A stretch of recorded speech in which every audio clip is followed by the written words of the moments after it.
السلام علیکم ورحمۃ اللہ وبرکاتہ۔ کیا حال ہے سب کا؟ الحمدللہ۔ نحمده ونصلی علی رسولہ الکریم، اما بعد فاعوذ باللہ من الشیطان الرجیم، بسم اللہ الرحمن الرحیم، رب اشرح لی صدری ویسر لی امری واحلل عقدۃ من لسانی یفقہوا قولی۔ تو کل کے لیسن میں سے کیا یاد رہا آپ کو؟ سب کا حافظہ کمزور ہے، مینٹلی پریپیئرڈ نہیں ہوتے جب آپ کلاس میں آتے ہیں کہ کیا کرنے جا رہے ہیں۔ یہاں میرے آنے سے پہلے اپنا مائنڈ بنا کے رکھا کریں، کل کے دن کو تھوڑا سا ریوائز کر لیا کریں اور سوچا کریں کہ کیا سیکھا تھا اور کل سے آج تک میں ہم میں کیا تبدیلی آئی، ہم اپنے آپ کو کتنے پوائنٹس دے سکتے ہیں۔ کیونکہ حدیث ہے جس کا آج اس کے کل سے بہتر نہیں وہ ہلاک ہوا، تباہ ہوا۔ تو ہم میں سے کون تباہ ہونا چاہتا؟ کوئی بھی نہیں۔ تو پھر ہم پہ لازم ہے کہ ہم کیا کریں، ہر روز کچھ نہ کچھ امپروومنٹ کریں اور آگے بڑھیں، کیونکہ علم کو جذب کرنے کے لیے، علم پر عمل کرنے کے لیے، علم کو سمجھنے کے لیے حکمت درکار ہوتی ہے، سمجھ بوجھ درکار ہوتی ہے۔ جو لوگ سمجھ بوجھ سے کام نہیں لیتے، غور و فکر نہیں کرتے، وہ کچھ حاصل بھی نہیں کرتے۔ اس سے کوئی فائدہ نہیں کہ میں آپ کو سناتی جاؤں کہانیاں اور آپ سنتے جائیں اور اس کے بعد آپ واپس اگلے دن پھر سننے کے لیے تیار بیٹھے ہوں۔ اس سے کچھ حاصل نہیں ہوگا، زیادہ وہ نہیں حاصل ہوگا جو ہونا چاہیے کہ ہمارا آج ہمارے کل سے بہتر ہو۔ تو کوئی ایک ایسی چیز بتائیے کہ جس سے آپ کا آج کل سے بہتر ہوا۔ جی آپ؟ جی ہاں، بہت سے لوگ یہ کہتے رہتے ہیں ہمیں پتا تو ہے یہ بات غلط ہے، جھوٹ بولنا غلط ہے، لیکن کیا کریں، مجبوری ہے، ہم چھوڑ نہیں سکتے۔ بہت سے غلط کام ہم صرف مجبوری کا نام لے کر نہیں چھوڑ سکتے، لیکن اگر ہمیں یاد ہو کہ ان گناہوں پر سزا کتنی ہے تو یقیناً ہم چھوڑ دیں۔ یقین ہی کی تو کمی ہے۔ جی آپ فرمائیے۔ ٹھیک ہے، لیکن اس وقت میرا پھر سوال آپ کی ذات سے متعلق ہے، لوگوں سے متعلق نہیں، اور صرف جاننے سے متعلق نہیں، اور صرف سمجھنے سے متعلق نہیں۔ اپنے عمل میں، اپنی شخصیت میں، اپنی ذات میں کیا ارتقاء، کیا تبدیلی، کہاں بہتری محسوس کی، اور اگر نہیں ہوئی تو پھر سوچئے کیوں نہیں ہوئی۔ نہیں ہوئی تو خطرے کی بات ہے۔ اگر آج ہمارا کل سے بہتر نہیں تو خطرے کی بات ہے۔ اگر ہماری ہیموگلوبن کم ہو جائے تو ہمیں پریشانی لگ جاتی ہے نا۔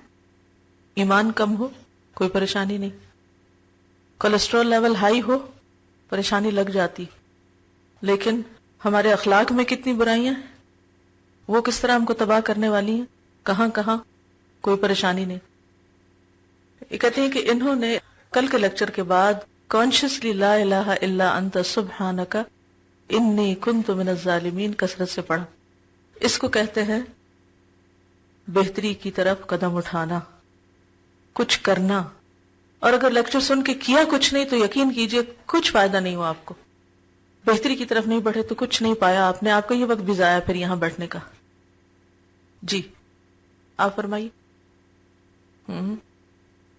انہوں نے کل کے بعد یہ سوچا کہ ان کی سب سے بڑی کمزوری غصہ ہے، اور غصے کے بارے میں پھر انہوں نے غور کیا کہ کون سی چیزیں غصہ دلاتی ہیں، ان سے کیسے بچ سکتی ہوں، ان سچویشنز کو کیسے اوائڈ کر سکتی ہوں۔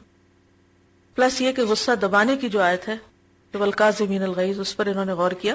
ویسے حیرت کی بات ہے نا کہ قرآن بالکل اپوزٹ علاج تجویز کرتا ہے غصے کا، جب ہم کمپیریزن کرتے ہیں موجودہ دور کے لوگوں کے مشوروں سے۔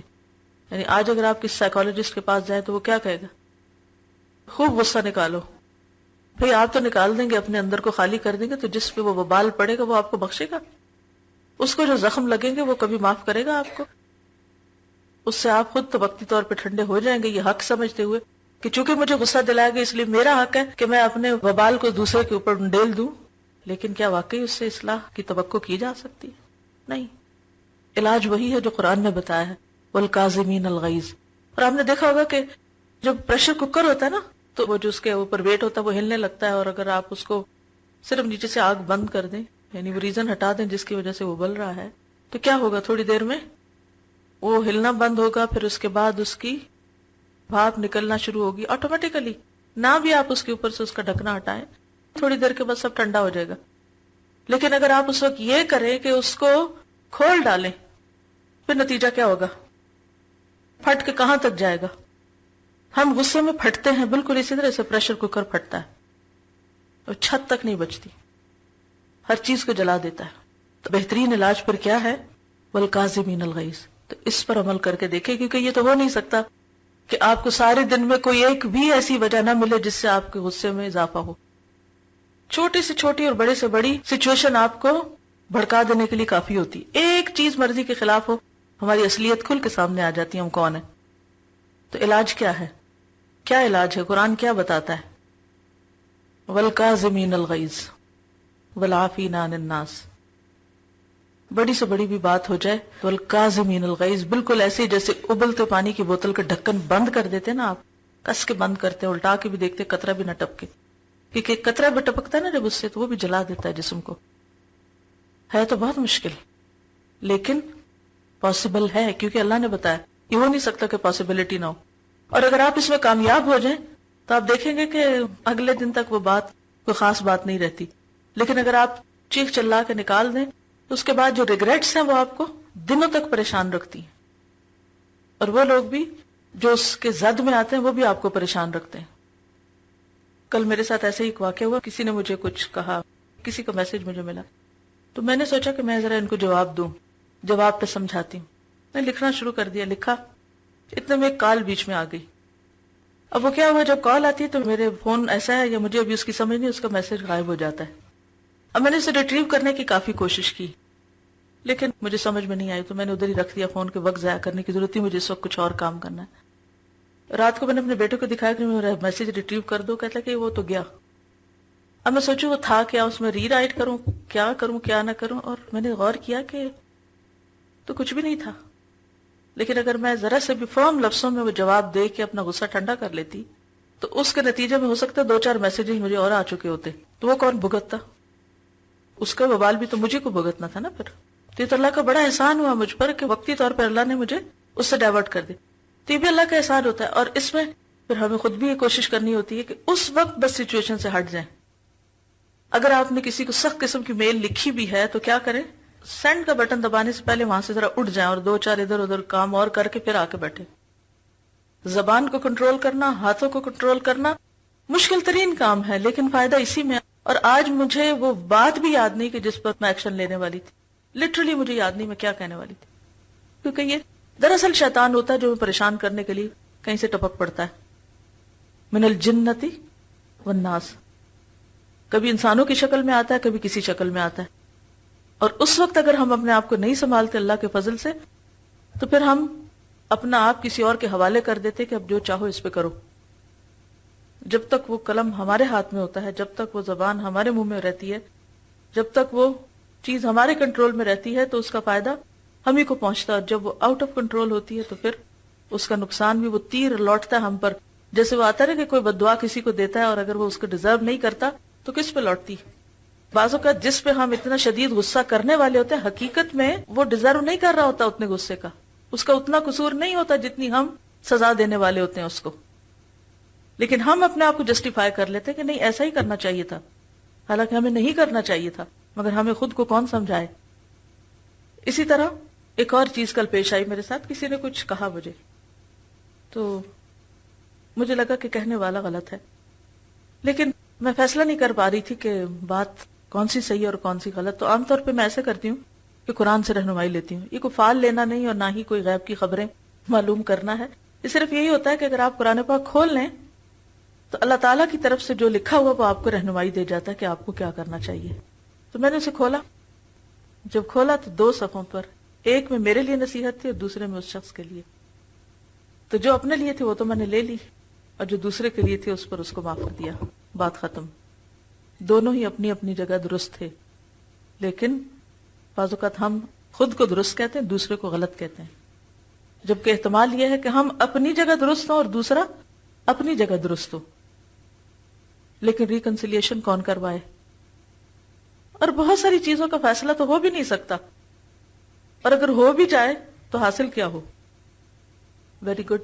کہتے کل آپ نے ایک بات کی تھی کہ جس کا حق جتنا زیادہ ہوتا ہے اس کے ساتھ زیادتی بھی اتنا بڑا گناہ ہو جاتا ہے، کیونکہ کبیرہ گناہوں کے درجے پڑھ رہے تھے نا ہم، تو انہوں نے کل اس پر غور کرنا شروع کیا کہ مجھ پر کس کا حق کتنا بڑا ہے اور میں اس کے ساتھ کیا سلوک کر رہی ہوں.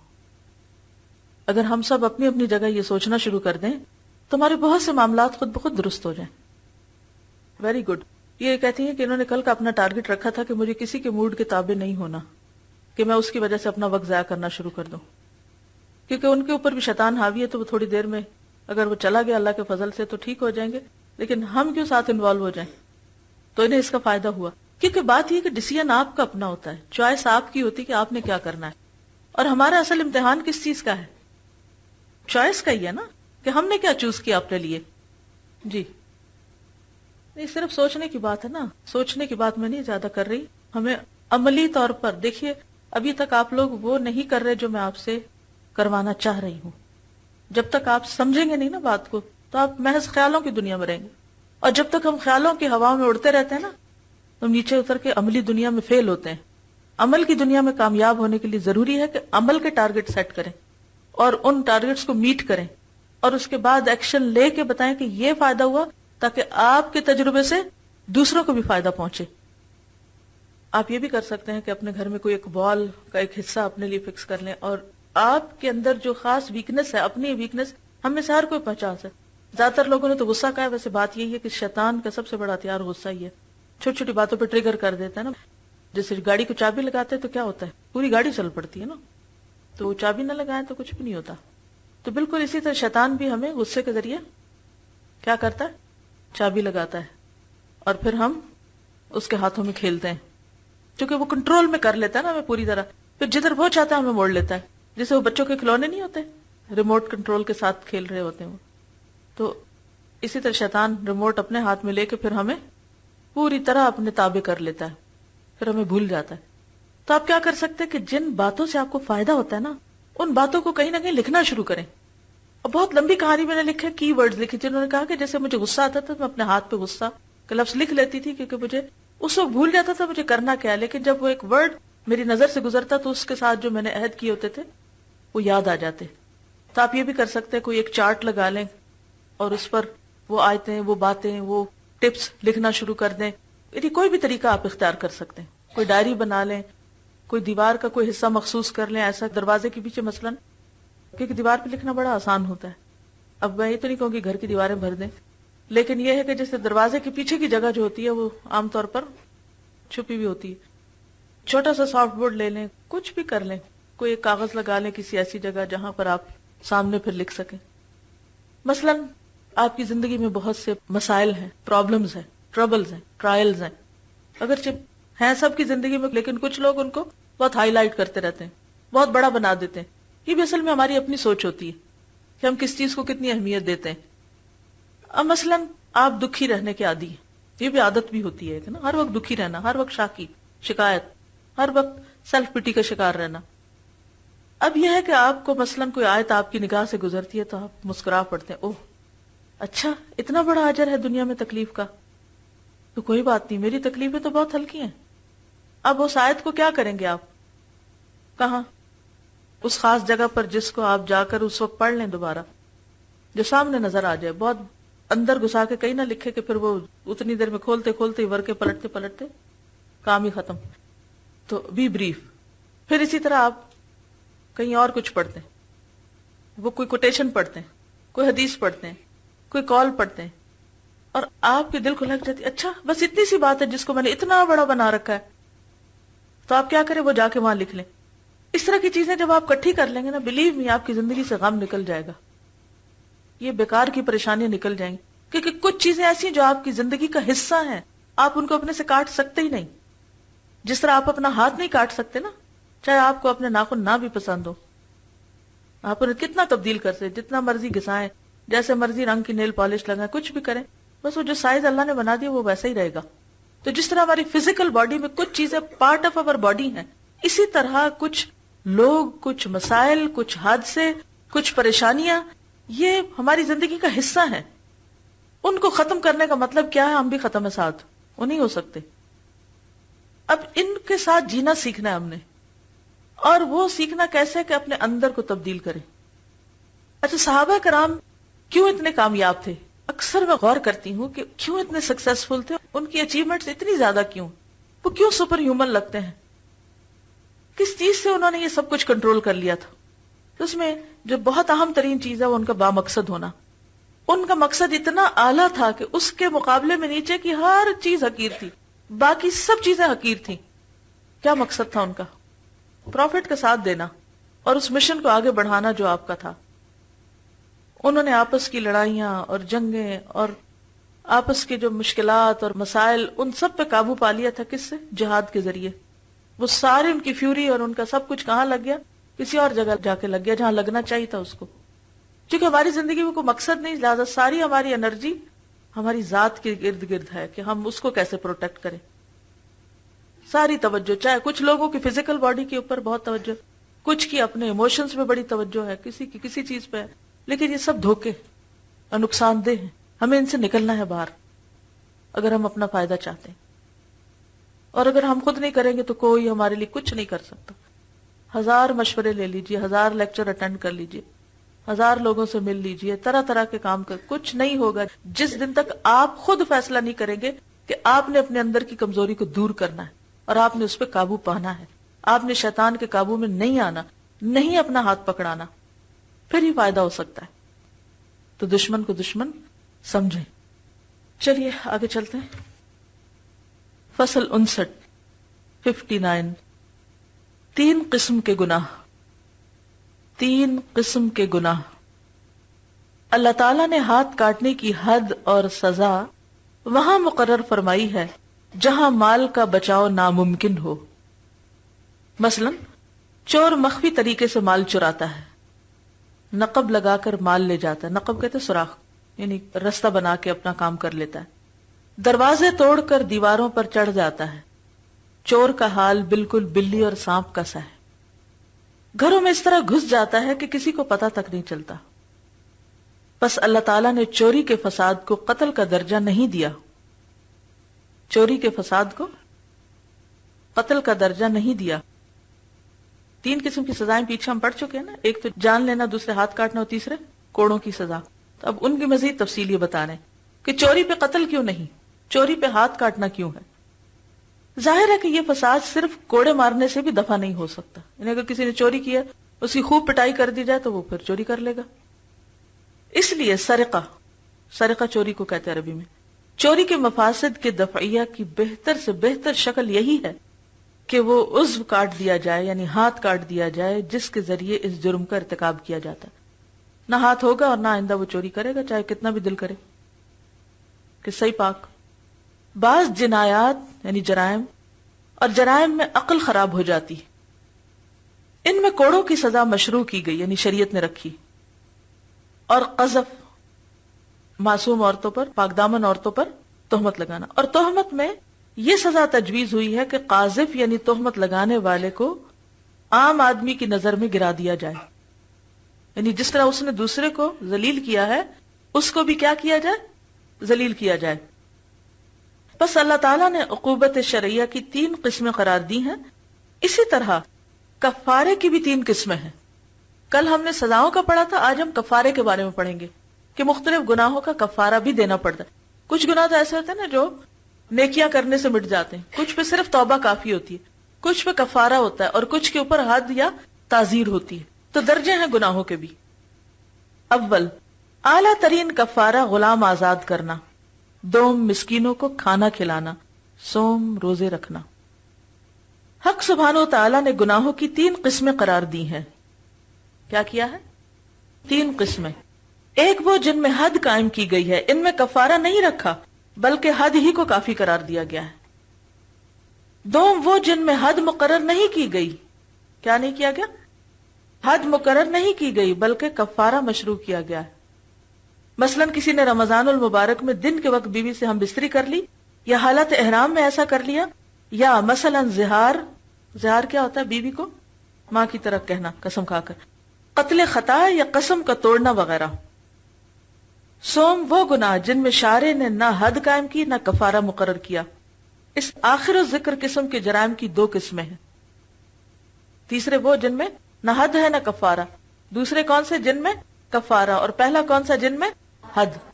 تو اب جن کا کوئی کفارہ اور وہ نہیں ہے تو وہ کون سے؟ ایک وہ جن کا محرک یعنی موٹو جس کی وجہ سے انسان کرتا ہے کوئی امر طبعی نہیں ہے، مثلا غلاظت کھا لینا، پیشاب یا خون پی لینا.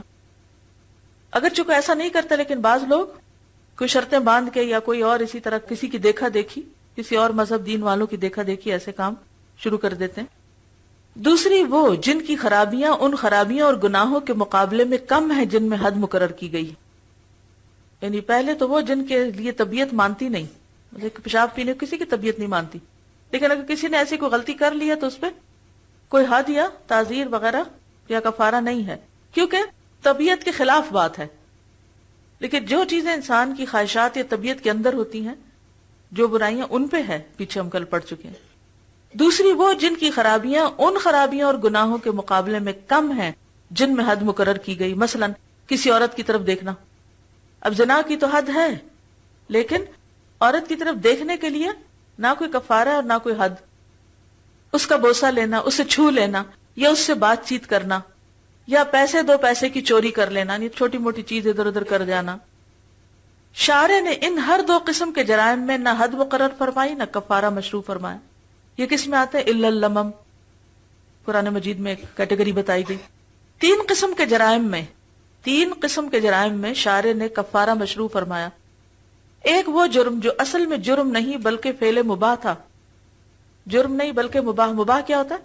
پرمیسیبل، لیکن کسی مخصوص حالت میں شارع نے اسے حرام قرار دیا، اور اس نے اس حالت میں جس میں اسے حرام قرار دیا گیا تھا اس فعل کا ارتکاب کر لیا. مثلا بیوی سے ہم بستری مباح ہے، لیکن احرام اور روزے کی حالت میں، نیز حیض اور نفاس کی حالت میں شارع نے ہم بستری حرام کر دی. یعنی ویسے مباح فعل ہے لیکن مخصوص اوقات میں، مخصوص حالات میں ممنوع ہے، حرام ہے. ہاں، وطی فی الدبر کا مسئلہ بالکل اس کے خلاف ہے. یہ کسی حال میں بھی مباح نہیں، یعنی اس کی اجازت نہیں. غلط جگہ سے بیوی کو اپروچ کرنا، اس کی تحریم دائمی تحریم ہے، یعنی کسی حال میں بھی حلال نہیں ہو سکتا. بعض فقہاء نے اس جرم کو حالت حیض اور نفاس کی ہم بستری پر قیاس کیا ہے. یہ صحیح نہیں، کیونکہ یہ فعل کسی وقت بھی جائز اور مباح نہیں ہے، بلکہ یہ بمنزلہ لواطت اور شراب نوشی کے ہے، یعنی حرام ہے کمپلیٹلی، جیسے شراب کسی حال میں بھی حلال نہیں ہے. دوسری قسم کفارے کی یہ ہے کہ آدمی اللہ تعالیٰ کے لیے عقد نظر یا عقد یمین باندھ لے. عقد کیا ہوتا ہے؟ گرہ. مراد یہاں کیا ہے؟ قسم کھا کے کوئی بات کرنا، کوئی وعدہ کرنا. عقد نظر، نظر کی عقد کون سی ہوتی؟ کہ انسان وعدہ کرے کہ اگر میرا یہ کام ہو جائے تو میں فلاں فلاں نیکی کروں گا. اور یمین کیا ہے؟ یعنی قسم کھا کے کوئی وعدہ کرے، یعنی کسی نے اللہ کے لیے نظر کی گرہ باندھ لی، یعنی وعدہ کر لیا، یا اللہ تعالیٰ کی قسم کھا لی، یا اللہ تعالیٰ نے کسی چیز کو حرام گردانا پھر کسی نہج اور کسی ضرورت سے اس کو حلال گرداننا چاہا تو حلال کرنے کے لیے کفارہ مقرر کر دیا. اس قسم کے کفارے کا نام شارع نے تحلہ رکھا ہے، تحلۃ ایمانکم. یہ کفارہ اس ہتک اور توہین کا کفارہ نہیں ہے جو قسم توڑنے سے اللہ کے نام کی ہوئی، جیسا کہ بعض فقہاء کا خیال ہے، کیونکہ قسم کا توڑنا کبھی واجب ہوتا ہے، کبھی مستحب اور کبھی مباح. کبھی قسم توڑنی ہی پڑتی ہے، توڑنی ہی چاہیے. یہ کفارہ تو صرف اس عقد اور گرہ کا ہے جو اس نے باندھی اور پھر کھول دی، یعنی وعدے کا ہے جو اس نے کیا اور پھر اس نے کھول دیا. تیسری قسم کا کفارہ وہ ہے جو کسی نقصان کی بحالی کے لیے لازم آتا ہے. مثلا قتل خطا، کہ کسی کو غلطی سے قتل کر دیا. کیا کہا؟ غلطی سے قتل کر دیا. یہاں کوئی گناہ اور جرم نہیں بلکہ غلطی ہو گئی جس کا کفارہ دینا پڑتا ہے، کیونکہ غلطی بہت بڑی ہے جس میں دوسرے کا نقصان ہے. مثلا شارع نے کسی جگہ شکار کرنے کی ممانعت کر دی، وہاں اس نے غلطی سے شکار کر لیا. دنیا میں بھی آپ نے دیکھو گے کہ بعض اوقات نشان لگے ہوتے ہیں کہ نو انٹری، یہاں جا نہیں سکتے، علاقہ ممنوع. اگر وہ کوئی وہاں گھس جائے تو پھر کیا ہوتا ہے؟ کوئی وہاں پایا جائے صرف جرمانہ، بعض اوقات تو گولی مار دی جاتی ہے. تو دنیا میں بھی آپ نے دیکھا ہوگا کہ بعض ممنوع ایریاز تو بس ایسے ہی ہوتے ہیں کہ صرف ڈرانے کے لیے لکھا ہوتا ہے ممنوع علاقہ، لیکن بعض حقیقی معنوں میں ممنوع ہوتے ہیں اور اس میں لکھی بھی ہوتی ہیں کہ جو یہاں داخل ہوگا اس کے ساتھ کیا سلوک کیا جائے گا. تو بالکل اسی طرح شریعت کی بھی حدود ہیں، جیسے نبی صلی اللہ علیہ وسلم فرمانے کہ ان لکل ملک حما وان حما اللہ محارمہ، کہ ہر بادشاہ کی ایک چراگاہ ہوتی ہے، اس کی باؤنڈری وال ہوتی ہے، اور اللہ کی چراگاہ یا اللہ کا وہ جو علاقہ جو ممنوع ہے وہ کیا ہے اس کی حرام کردہ چیزیں کہ جن کے پاس نہیں جانا، اور اگر کوئی جا بیٹھے اس میں انٹر ہو جائے تو کیا کرے؟ پھر جرمانہ دے۔ اور یہ کفارہ ان غلطیوں کے ازالے کے لیے ہوتا ہے۔ پہلی قسم کا کفارہ زجر و توبیخ کی غرض سے ہے۔ زجر کس کو کہتے ہیں؟ ڈانٹ ڈپٹ۔ دوسری قسم کا کفارہ عقد کشائی یعنی گرہ کھولنے کا کفارہ ہے، جسے تحلہ کہتے ہیں۔ یہ امر بھی بالکل واضح ہے کہ کسی معصیت اور جرم میں حد اور تعزیر دونوں جمع نہیں ہو سکتے۔ یہ تھوڑی قانونی باتیں لیکن جاننی چاہیے ہم سب کو۔ کوئی بھی جرم ایسا نہیں جس میں حد اور تعزیر دونوں۔ حد کیا ہوتی ہے؟ جو اللہ نے خود مقرر کر دی، جیسے زانی کے لیے 100 کوڑے حد ہے، لیکن اگر اس سے کچھ کم درجے کا جرم ہے کوئی اور کسی نے جان بوجھ کے کیا، جس میں کسی کو مثلا کسی نے کسی عورت کو چھیڑا ہے راہ چلتے، تو اب آپ کو پتہ ہے کہ ہمارے ملک میں تو خیر ایسا کوئی قانون ہے نہیں کہ ایسے شخص کی سزا کیا ہو، لیکن بعض عرب ممالک میں ایسے باتوں پر تعزیرات ہیں کہ اگر کوئی عورت کمپلینٹ کر دے اور بات ثابت ہو جائے تو چھیڑنے والے کو سزا دی جاتی ہے۔ وہ سزا کیا ہے؟ تعزیر، جو قاضی کے ڈسکریشن پہ ہے کہ جرم کی کوانٹٹی کتنی تھی اور اس کے اوپر سزا کتنی ہونی چاہیے۔ کسی معصیت میں حد اور کفارہ دونوں چیزیں جمع نہیں ہو سکتی۔ جس میں حد ہے کفارہ نہیں، اور جس میں کفارہ ہے اس میں حد نہیں۔ اب یہ مسئلہ باقی رہ گیا کہ جس معصیت میں حد مقرر نہیں کی گئی اس میں تعزیر اور کفارہ دونوں چیزیں جمع ہو سکتی ہیں یا نہیں، اس میں اختلاف ہے۔ مثلا حالت احرام میں یا حالت صوم میں یا حالت حیض میں بیوی سے ہم بستری کر لی گئی اور اس کا کفارہ ہم نے واجب گردان لیا، تو پھر کیا حکم ہے؟ بعض علماء کہتے ہیں کہ اس میں کفارے کے ساتھ تعزیر بھی واجب ہوگی، انہیں سزا بھی ملے گی، کیونکہ جنایت یعنی جرم کا ارتکاب کر کے اس نے واجب احترام حکم کی توہین کی ہے۔ یعنی قانون توڑنے میں کیا ہوتا ہے؟ صرف یہ نہیں کہ کوئی قانون توڑا بلکہ قانون کا احترام نہیں کیا۔ تو کل بھی بات ہوئی تھی نا کہ جن چیزوں کا احترام لازم ہے، اور ہر ایک معاملے میں ایسا ہوتا ہے، جیسے خاندانی زندگی میں کچھ رشتوں کا احترام بہت لازم ہے، اسی طرح کسی ملک کے قانون میں اس قانون کا احترام بہت لازم ہے۔ اب آپ یہ کہیں کہ نہیں اس قانون کو توڑنے سے کسی کا کچھ ہے، ریڈ لائٹ آپ نے کراس کی، قانون توڑا، اب آپ یہ جسٹیفائی کریں نہیں کہ چونکہ وہاں کوئی کھڑا نہیں تھا اس لیے میں نے توڑ دی۔ بات یہ نہیں ہے کہ کوئی وہاں تھا یا نہیں تھا، بات یہ ہے کہ جب ریڈ لائٹ آ گئی تو آپ کو اس قانون کا احترام کرنا ہے۔ اسی طرح اللہ کے کچھ شاعر ہیں، وَمَن يُعَظِّمْ شَعَائِرَ اللَّهِ فَإِنَّهَا مِن تَقْوَى الْقُلُوبِ، تو وہ بھی کیا ہے؟ دراصل قابل احترام چیزیں۔ جی کوئی خاص چیز ہے جس بات پہ مسکرا رہے ہیں تو آپ ہمارے ساتھ شیئر کیجئے۔ اس میں تو کوئی مسکرانے کی بات نہیں تھی، یہ بھی اس کلاس کے جو ایک انوائرنمنٹ ہے اس کے احترام کے خلاف ہے کہ جہاں اتنی سخت باتیں ہو رہی ہیں وہاں انسان مسکرانا شروع کر دے۔ اگر ایسا کبھی ہو تو شیطان مردود سے بچنے کے لیے اللہ کی پناہ طلب کریں۔ اب یہ مسئلہ باقی رہ گیا کہ جس معصیت میں حد مقرر نہیں کی گئی اس میں تعزیر اور کفارہ دونوں چیزیں جمع ہو سکتی ہیں یا نہیں، اس میں اختلاف ہے۔ مثلا حالت احرام میں یا حالت صوم میں یا حالت حیض میں بیوی سے ہم بستری کر لی گئی اور اس کا کفارہ ہم نے واجب گردان لیا، تو پھر کیا حکم ہے؟ بعض علماء کہتے ہیں کہ اس میں کفارے کے ساتھ تعزیر بھی واجب ہوگی، کیونکہ جنایت کا ارتکاب کر کے اس نے واجب احترام حکم کی توہین کی ہے۔ بعض علماء کہتے ہیں کہ نہیں، اس میں صرف کفارہ کافی ہے، کیونکہ کفارہ اس جرم کی پاداش ہے، یعنی سزا ہے جو جرم کو محو کر دیتی ہے، یعنی سزا ختم ہو جاتی ہے۔ کوئی سوال؟ جی آپ فرمائیے۔ توڑنا واجب ہے جی۔ مثلا میں اگر قسم کھا لوں کہ میں آپ سے کبھی نہیں بولوں گی، تو یہ قسم کیا ہوگی؟ ناجائز قسم ہے۔ اب اس میں واجب ہے کہ اس کو توڑا جائے، کیونکہ یہ احترام میں مسلمان کے خلاف ہے۔ کوئی مومن کسی مومن کے ساتھ قطع تعلق ہی نہیں کر سکتا، اور اگر انسان غصے میں آ کر کوئی ایسی قسم کھا بیٹھتا ہے تو پھر اس کے لیے کیا لازم ہے کہ وہ اس کو توڑ دے۔ ٹھیک جی۔ کچھ تو ایسی ہیں کہ جن میں آپ کو کفارہ لازمی دینا ہے، اور کچھ ایسی ہیں کہ جن میں آپ کو کفارے کی ضرورت نہیں، ان کا توڑنا ہی ان کا کفارہ ہے ایک طرح سے۔ پھر ان کی آگے ڈیٹیلز آتی ہیں، وہ کون کون سی۔ آپ کے پاس ایک کتاب ہے منہاج المسلم، اس میں کتاب الیمین یا باب الیمین یا قسموں کے بارے میں ہے، قسم اور نظر کا بیان، یہ اکثر فقہ کی کتابوں میں یہ ہوتا ہے۔ اس میں آپ کو ڈیٹیلز مل جائیں گی، قسم کی اقسام ملیں گی، پھر کس قسم پہ کیا کرنا ہے، کس طریقے سے کرنا ہے، ترتیب کیا ہے، کون سی قسمیں ایسی ہیں کہ بغیر ارادے کیسے ہی منہ سے نکل گئی۔ وآخر دعوانا ان الحمد للہ رب العالمین، سبحانک اللہم و بحمدک، نشهد ان لا الہ الا انت نستغفرک ونتوب الیک۔ السلام علیکم ورحمۃ اللہ وبرکاتہ۔